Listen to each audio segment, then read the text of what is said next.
The episode opens with Jang Uk in the midst of having his soul shifted while facing Kil-ju's soul, which is ascending to the light. As Jang Uk is about to pursue Kil-ju, Naksu suddenly arrives there, holds his hand, and stops him from doing so. After this, Jang Uk suddenly wakes up in the middle of the road, safe and sound. He also checks his shoulder for the blue mark and becomes happy after not finding it there. To his surprise, he notices Naksu crying for him in front of Kil-ju's body. She actually believes that the soul got shifted in the process, and Jang Uk's soul has transferred into Kil-ju's body. When Jang Uk approaches her, she at first attacks him and asks him to stay away, but soon realizes that he is fine and alive. Following this, an emotional Naksu hugs Jang Uk tightly and cries, proving that she really cares for him. Right then, Kil-ju suddenly attacks the two, and Jang Uk defends him. While the two fight, Naksu notes that Jang Uk no longer appears to require the chain of beads on his hand, indicating that he has undergone a transformation. The actual soul shifter, Kil-ju, then stands up and tells Naksu the truth about her father, revealing that he too is a soul shifter who had grown out of control. He informs the two that Jinmu is not the true Danju,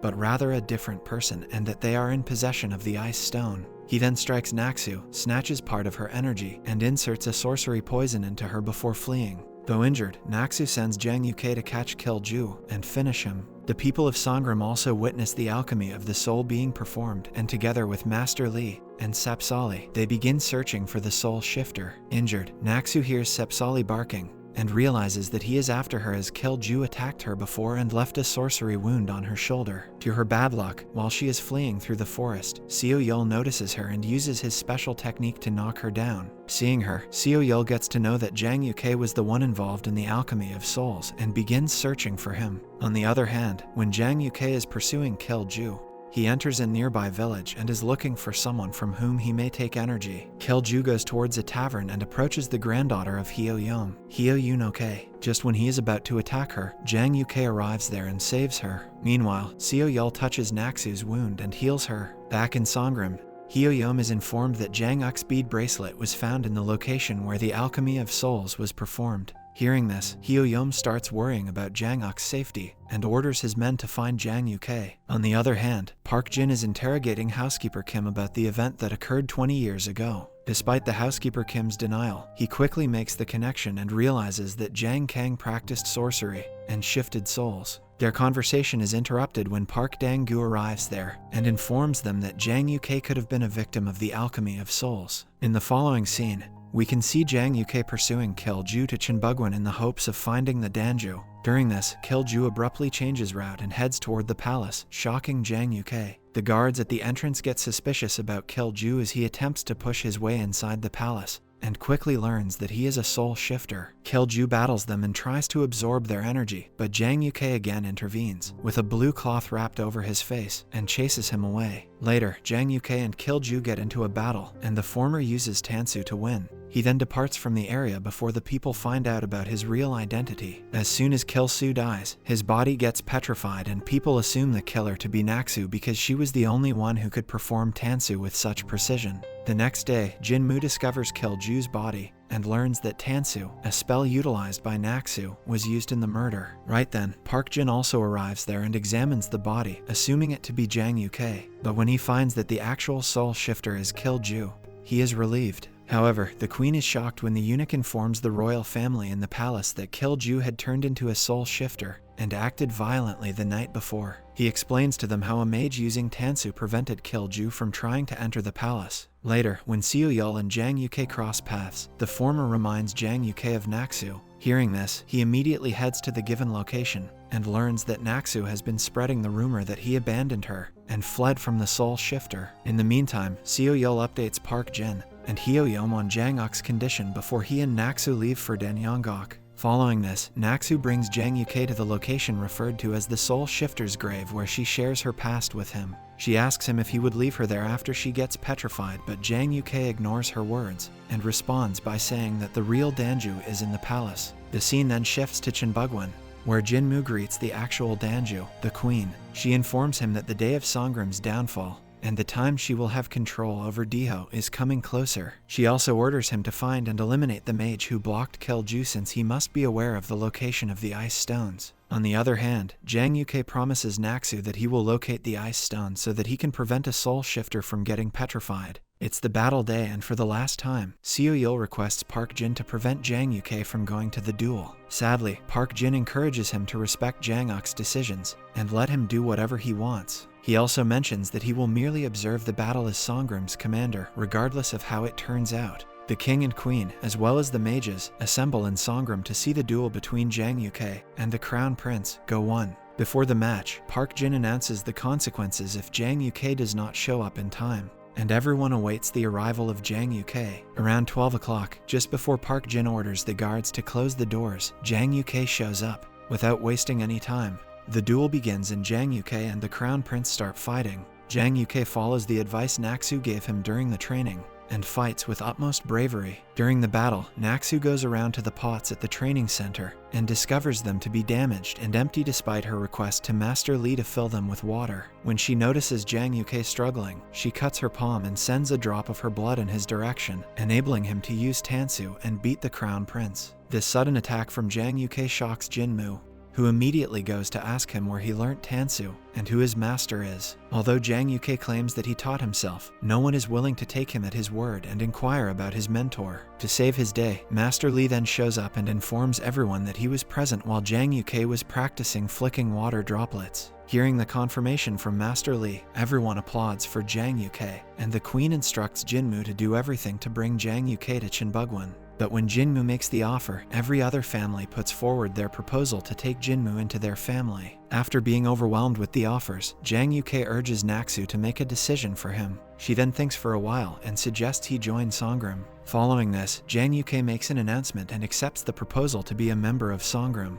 In the next scene, Jang Yuke finally takes the pledge to follow the rules of Songrim and is declared a mage. On this very occasion, Kim announces a celebration party from the Jang family for all of the mages present there. Later, after arriving home, Jang Yuke bows in front of his mother's photo before wearing the Songrim uniform. At the same time, Naxu can be seen watching him from afar. On the other hand, Jinmu and Queen Seoha Sun discuss why Jang Kang blocked his son's gate of energy despite the fact that he was aware of his king star, and how it may have given him an advantage over others. It is revealed that the ice stone was sealed by Jang Kang after Jang Yuke was born, and they were the ones who rediscovered it. Here, Jinmu also mentions how he used Jin Buyon, the eldest sister of Jin Choyon, to discover the ice stones by using her powers. Though Jin Buyon hasn't come in contact after that, Jinmu suggests they use a girl as Jin Buyon and take advantage of Jin Hyo-kun. Meanwhile, a young blind girl, claiming to be looking for Naxu, arrives at the city in a boat and steals some valuable possessions of the passengers. We also get to know that she is not actually pretending to be blind, and surprisingly, the cloth she uses to tie around her eyes actually has a Jin family emblem on it. In the following scene,